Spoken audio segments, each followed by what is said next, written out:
marketing itu bagi saya juga kadang-kadang ilmu tipu-tipu sih. Iya, bisa dikatakan demikian. Saya setuju sekali. Ngaku. Anda tertipu dengan strategi marketing, tapi itu bukan menipu ya, Anda karena sukarela sudahan kan. Sehingga Anda sampai kemudian, wah ini ide harus diterapkan ini. Selamat datang di podcast Gideon Yustianto. Silakan masuk. Bicara soal marketing itu saya dulu suka banget loh belajar itu. Iya. Menurut saya waktu itu ya, menariknya kenapa marketing itu saya hemawan kata Jawa banget Pak. Iya, wah kalau itu guru saya Pak. Saya Guru pernah ya? makan dengan beliau 3 kali. Waduh, halo Pak Haka. Iya. Semoga beliau suka dengerin kita juga ya Pak ya. boleh. Ya. Jadi saya ini kesan saya kenapa saya tertarik dengan marketing. Iya. Jadi ternyata bukan sekedar selling gitu loh, bukan cuma sekedar jualan, tapi it's about Strategi ternyata. Betul. Wow. Nah kalau strategi itu kan ya, makan dia bilang payungnya company itu ya marketing gitu. Jadi bahkan Peter Drucker ini guru manajemen dunia nih, Pak Gideon, mengatakan bahwa perusahaan itu punya 2 fungsi paling penting, itu marketing dan inovasi. Sisanya adalah fungsi supporting. Jadi artinya kalau perusahaan itu nggak punya kekuatan marketing inovasi yang bagus, maka sehebat-hebatnya modal perusahaan itu untuk untuk anggaran belanja, mesin belanja itu nggak akan lama nasibnya kalau nggak ada marketing inovasi yang kuat. Yang ngomong itu bukan saya, tapi Peter Drucker. Tapi setuju juga kan? Ya pastinya beliau ngomong itu ada dasarnya Pak ya, karena beliau juga seorang profesor di Harvard University, diundang sebagai visiting lecturer ya di berbagai kampus bisnis dunia. Berdasarkan riset beliau mengatakan bahwa perusahaan yang bisa bertahan lama itu karena marketingnya baik dan inovasinya ada. Jadi bukan modal yang gede untuk iklan lah tapi nggak ada strateginya, sama buang-buang uang. Iya. Tapi itu kan Peter Drucker, kemudian Philip Kotler itu kan guru marketing kalau guru itu marketing ya. Betul. Mereka kan dari dunia akademisi ya. Iya. Termasuk Anda sebagai ini dosen juga. Dr. Sandy Wahyudi ini kan dosen ya kan. Iya. Coba tampangnya. Nah lihat. Nah, dosen banget kan. Iya. Kelihatan kutub bukunya Pak ya. Hobi saya cuma 2 di rumah. Apa? Baca buku sama gitaran itu aja Pak. Ya ampun Pak. Bukunya sekali-sekali buku tentang gitar juga gitu loh Pak. Jangan marketing terus. Sekarang lihat bukunya di YouTube Pak kalau belajar gitar. Saya punya perpustakaan pribadi buku-buku bisnis marketing itu hampir kurang lebih 3.000 buku di rumah. Jadi saya bikin satu ruangan di bawah lantai 1 perpustakaan pribadi. Itu saking gila. Jasa anti rayap kayaknya boleh deh ya Iya. sekali-sekali ya. Sampai anak saya itu ngomong gini Pak Gideon, "Pak, nggak minta kalau rumah kita kebakaran terus buku papa kebakaran gimana?" Habis asetnya. Itu pertanyaan yang membuat saya sejak saat itu saya pikir kalau mau beli buku ada nggak PDF e-booknya Pak? Saya baru mikir kalau ada saya beli yang PDF aja, saya simpen di laptop aman Pak. Ya semua serba online sekarang ya. Betul. Nah termasuk Anda ini kan saya balik lagi ya. Saya rasa kok lebih banyak bukan ke praktisi tapi ya akademisi. Iya. Karena sebagai lembaga consulting dari SLC Marketing Inc. Iya. Ya. CEO-nya nih ya. Iya. Ini bosnya yang ngurusi soal kalau misalnya perusahaan mau konsultasi tentang marketing itu ke beliau, Dr. Sandy Wahyudi. Udah doktor, ya kan. Nah, ini seringkali keluhan saya gitu ya. Antara praktisi dan akademisi ini seringkali ada gap gitu. Nggak nyambung gitu loh. Apalagi di dunia sekarang nih tantangan ini nih makin jauh gitu, nggak nyambung antara textbook sama kenyataan. Jadi peran konsultan itu sebenarnya sebagai jembatan sih Pak Gideon. Harusnya. Tapi bisa nggak gitu kan? Textbook itu kan nggak ada bicara pandemi. Itu nggak ada kejadian 5 tahun lagi baru diterbitin itu Pak. Buku textbook mungkin adik-adik kelas kita ya yang baru masuk kuliah 5 tahun lagi baru mulai ada studi kasus pandemi. Udah lewat pandeminya. Makanya itu saya bilang. Betul. Kalau akademisi itu kan selalu ya mungkin menyusun teorinya dari pengalaman, ya, dari pemikiran dan itu sendiri. Dijadikan riset, hipotesis, dipublikasi baru berapa tahun lagi, nggak relevan. Jadi makanya seorang akademisi, beberapa dosen-dosen ya seringkali curhat ya, namanya teman ya. Pak Sandi, saya kadang ngiri loh sama Pak Sandi loh. Kenapa Pak? Saya ini banyak di kampus ya, banyak terkait riset-riset. Tapi pengalaman di lapangan saya kurang. Jadi bisa nggak kita kolaborasi dengan Connectpedia? Salah satunya UNER, Universitas Erlangga, yang ngomong ini Pak Dr. Ganjar Premananto, beliau adalah Kaprodi UNER, menyatakan bahwa saya berkomunitas dengan Connectpedia tujuannya apa? Supaya bisa tahu keadaan di lapangan seperti apa. Nah itu yang ngomong bukan saya itu. Wait. Dari tadi ada Seorang- Konepedia. Saya nggak ngerti. Ngertinya Tokopedia. Iya. Konepedia ini apa? Ya, jadi Connectpedia ini sekumpulan teman-teman. Jadi bukan milik saya pribadi ya Pak Gideon ya.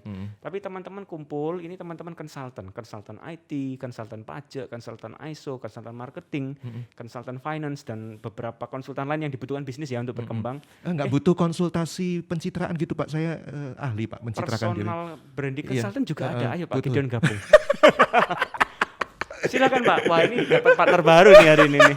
Langsung ya Pak. Ntar sore Mbak Iren saya minta kirim Deal. MOU partnership-nya. Jadi Nah, oke. kita sama-sama ayo yuk kita bikin komunitas yang mana target segmen kita kan sama nih, corporate perusahaan ya. Yang mana bisnis ini juga kan pasti ingin belajar dari ilmu-ilmu yang terkini. Nah, teman-teman konsultan ini kan tahu ilmu terkini, Pak. Tapi penerapannya adalah konteks adaptasinya cocok enggak? Ya ini kan pebisnis yang tahu. Jadi kita bikin komunitas tujuannya apa? Ngelingkan Pak antara dunia akademisi dan dunia praktisi. Di komunitas inilah ada bridging di sana. Jadi seringkali kita undang narasumber juga seorang praktisi. Iya. Kadang kita tandemin Pak, sering kita tandemin gini. Misal undang narasumbernya praktisi, moderatornya konsultan. Oh, sekarang dibalik. Nah, Moderatornya itu broadcaster. ya. Nah, ini akademisi. Heeh. Nanti- Akademisi nanti- banci lah kalau saya Pak. Banci? Dosen LB soalnya. Kok bisa? Kalau dosen full time mungkin kan akademik banget ya. Ah. Pagi sore saya di kampus. Ah. Nah karena dosen LB cuma seminggu sekali 2 jam, 2 SKS Pak. Oh, itu banci. Ya, maksudnya profesinya loh Pak, bukan banci orangnya. Dosen LB itu artinya hidup di dua dunia gitu. Loh, normal kan, Pak? Normal. Enggak. Sengaja saya mau tubrukkan Anda sebagai akademisi nanti Ya. dengan praktisi. Oke, Gitu oke, loh. siap. Tapi satu pertanyaan lagi sebelum nanti saya konekkan gitu ya. Marketing itu bagi saya juga kadang-kadang ilmu tipu-tipu sih. Iya, bisa dikatakan demikian. Saya setuju sekali. Ngaku. Kalau nggak kita maaf tanda kutip nipu, Nah, itu nggak akan konsumen percaya dengan cepat, Pak. Masalahnya pesaing kita banyak. Kalau kita cuman monopoli, ya kan, hanya satu perusahaan kita di dunia ini yang jual produk X misalnya, nggak usah tipu-tipu. Kamu butuh ambil, nggak butuh nggak usah beli, selesai. Kita cuman adakan barang dan pertukaran barang dan jasa. Tapi masalahnya kita kan bersaing dengan banyak sekali kompetitor yang menawarkan produk yang sama. Yang dijual stok sama Pak, harga mungkin nggak jauh beda. Nah apa yang kita bisa lakukan untuk meyakinkan konsumen supaya dia belanja di tempat kita? Nah itu yang disebut cerdik Pak, seperti ular. makanya itu butuh strategi itu ya. Betul.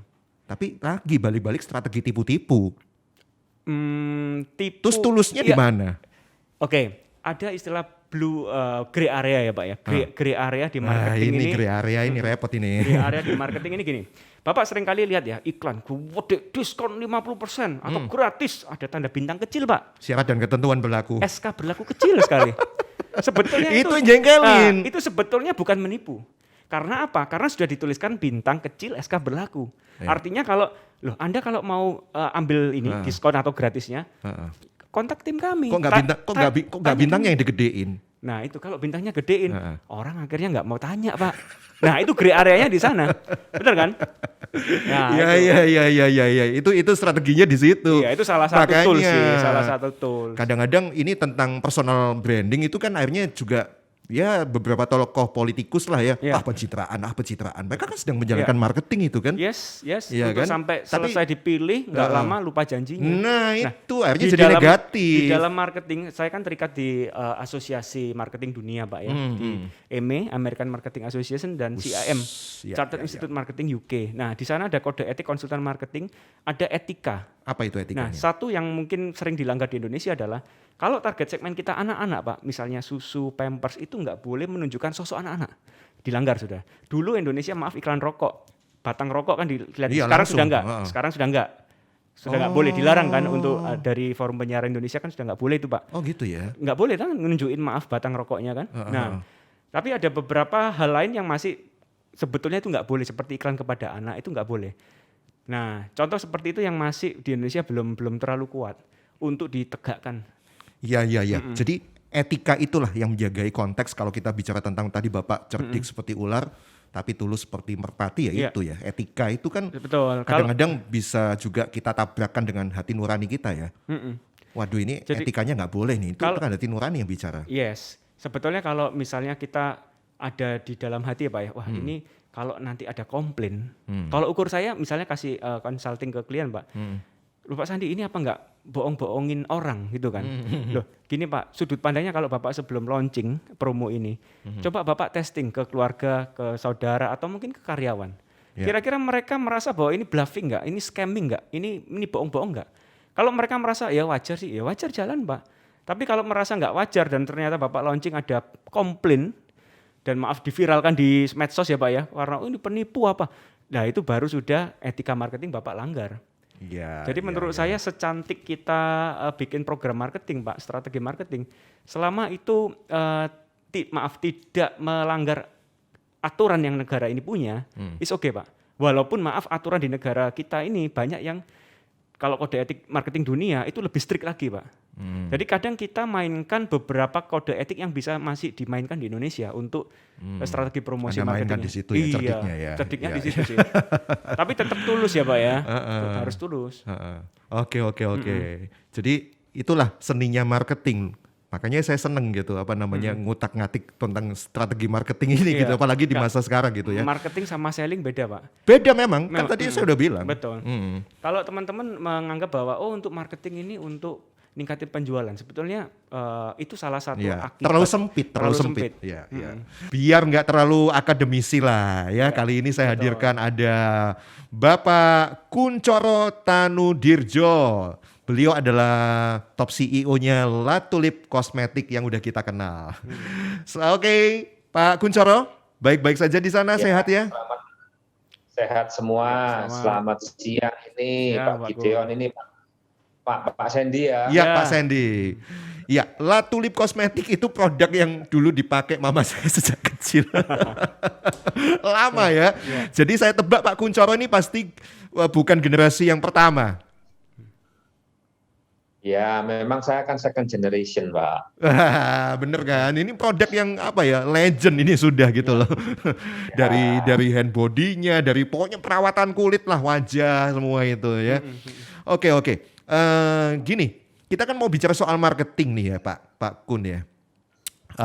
Kita sepakat bahwa marketing itu bukan cuma sekedar selling, tapi marketing ini adalah bagaikan umbrella, payung dari sebuah perusahaan yang menyangkut strategi gitu loh.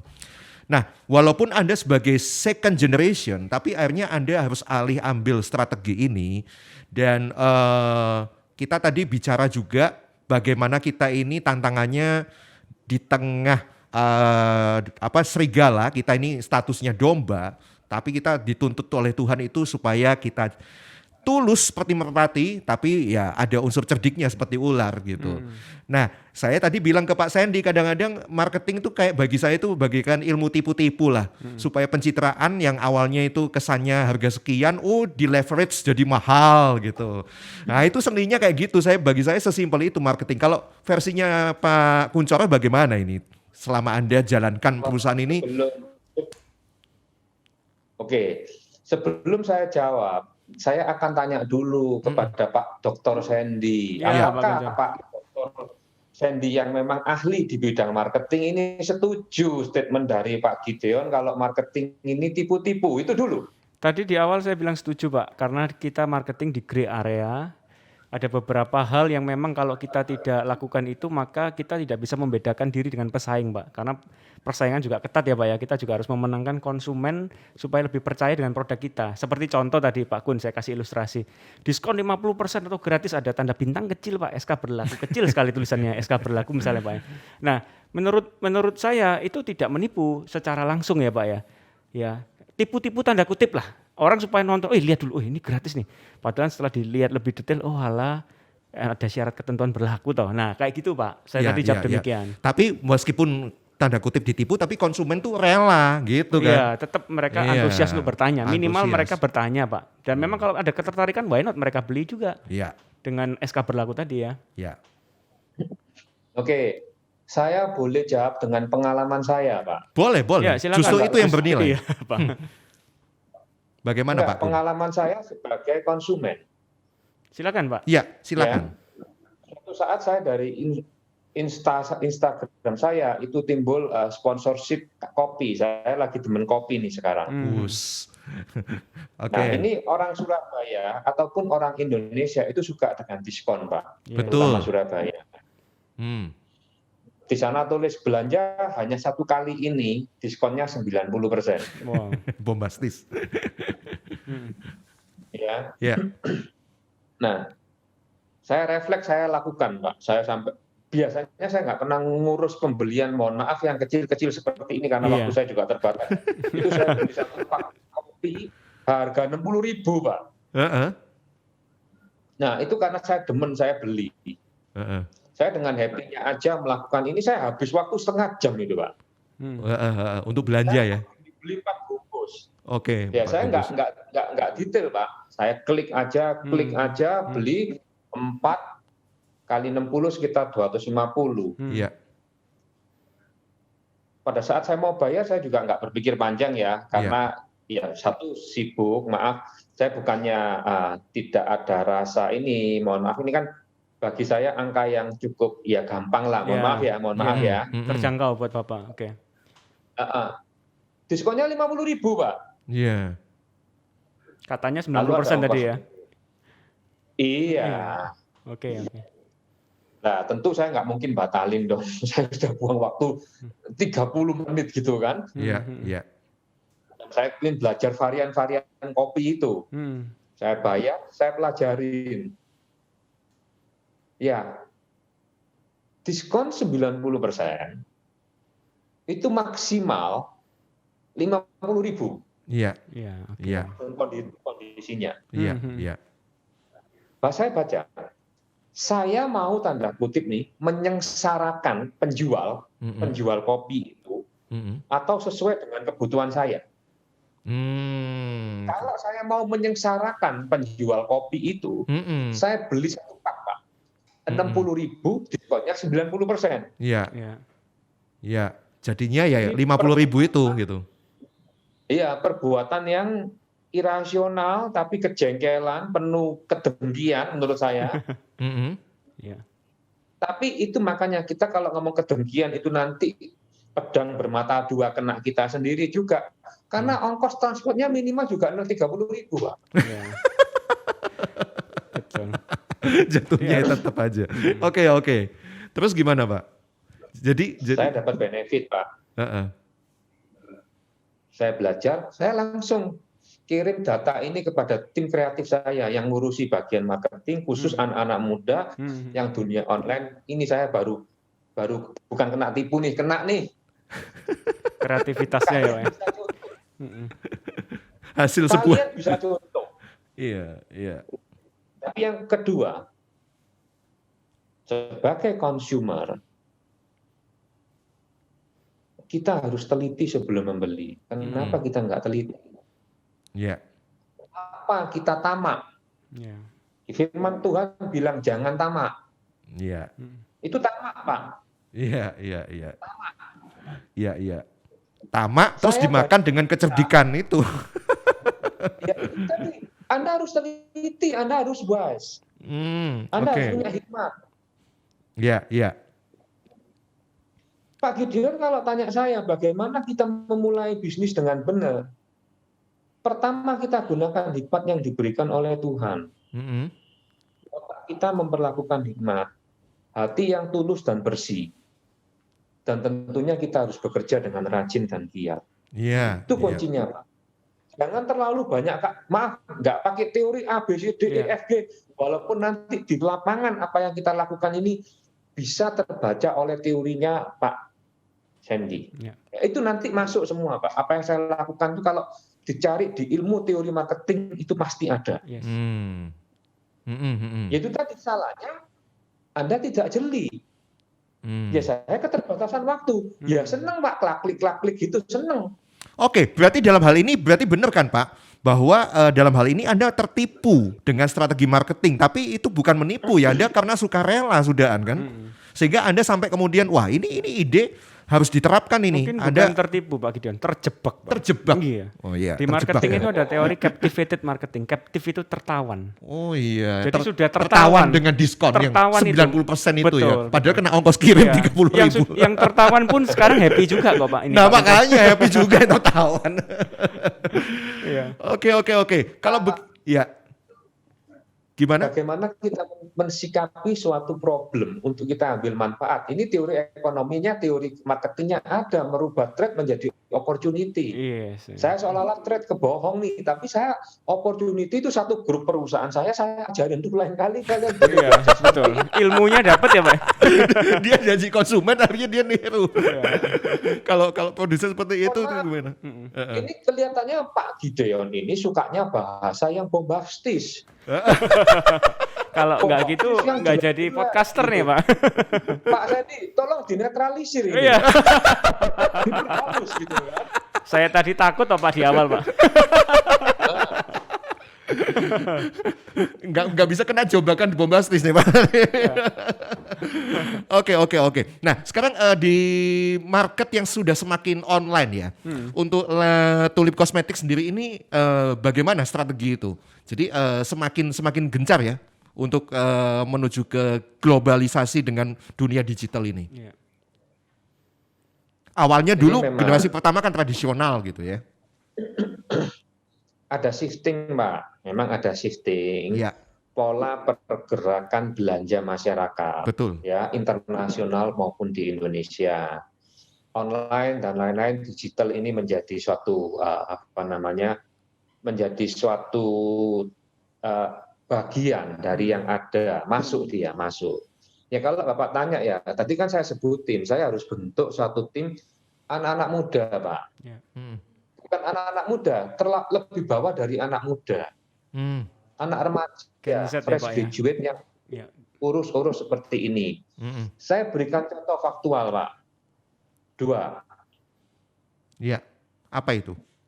Suatu saat di perusahaan kami adakan lomba TikTok untuk berhadiah begitu. Wow, masuk ke TikTok juga ya. Bikin konten Iya. TikToknya. Iya. Pak Kun sendiri TikTokan juga Pak? Saya nggak ngerti, Pak. Saya baru aja masukin di handphone saya app-nya TikTok, tapi nggak pernah saya buka. Saya nggak ngerti cara bukanya, cuman belum pernah karena nggak sempat. Ketahuan usianya Pak ya. Jangan ngomong gitu dong Pak. Wah. Usia saya saat ini, Pak, di tahun ini, di bulan ini, kalau saya sebagai karyawan, saya di pensiun, Pak. Loh, jangan-jangan saya di pensiun juga nih. Oke, berarti Anda senang yang muda-muda memang ya, kreatif ya. Anda merasa bahwa jauh lebih kreatif. Lomba TikTok, maaf Pak, bukan muda, remaja. Remaja malah. Lebih muda dari muda Pak. Remaja. Lebih muda dan muda. Lomba TikTok itu dimenangkan dengan yang view-nya yang terbanyak begitu ya. Yang saya ngelihat ini nggak ngerti, Pak. Saya nggak ngerti sudahan. Kalau kita bisnis konvensional kosmetik yang masa lampau, itu yang ditonjolkan adalah keindahan dan kecantikan. Betul, mestinya kayak gitu dulu begitu ya. Tapi ini apa relasinya TikTok? Goyangannya mungkin. Saya nggak ngerti, pokoknya saya ngelihatnya nggak bisa enjoy sama sekali. Saya juga nggak ngerti kenapa dia paling menang. Iya. Ini dunia yang terjadi saat ini. Oke, tapi Anda sebagai CEO ngerti dong tujuan TikTok itu untuk apa akhirnya, tujuan akhirnya?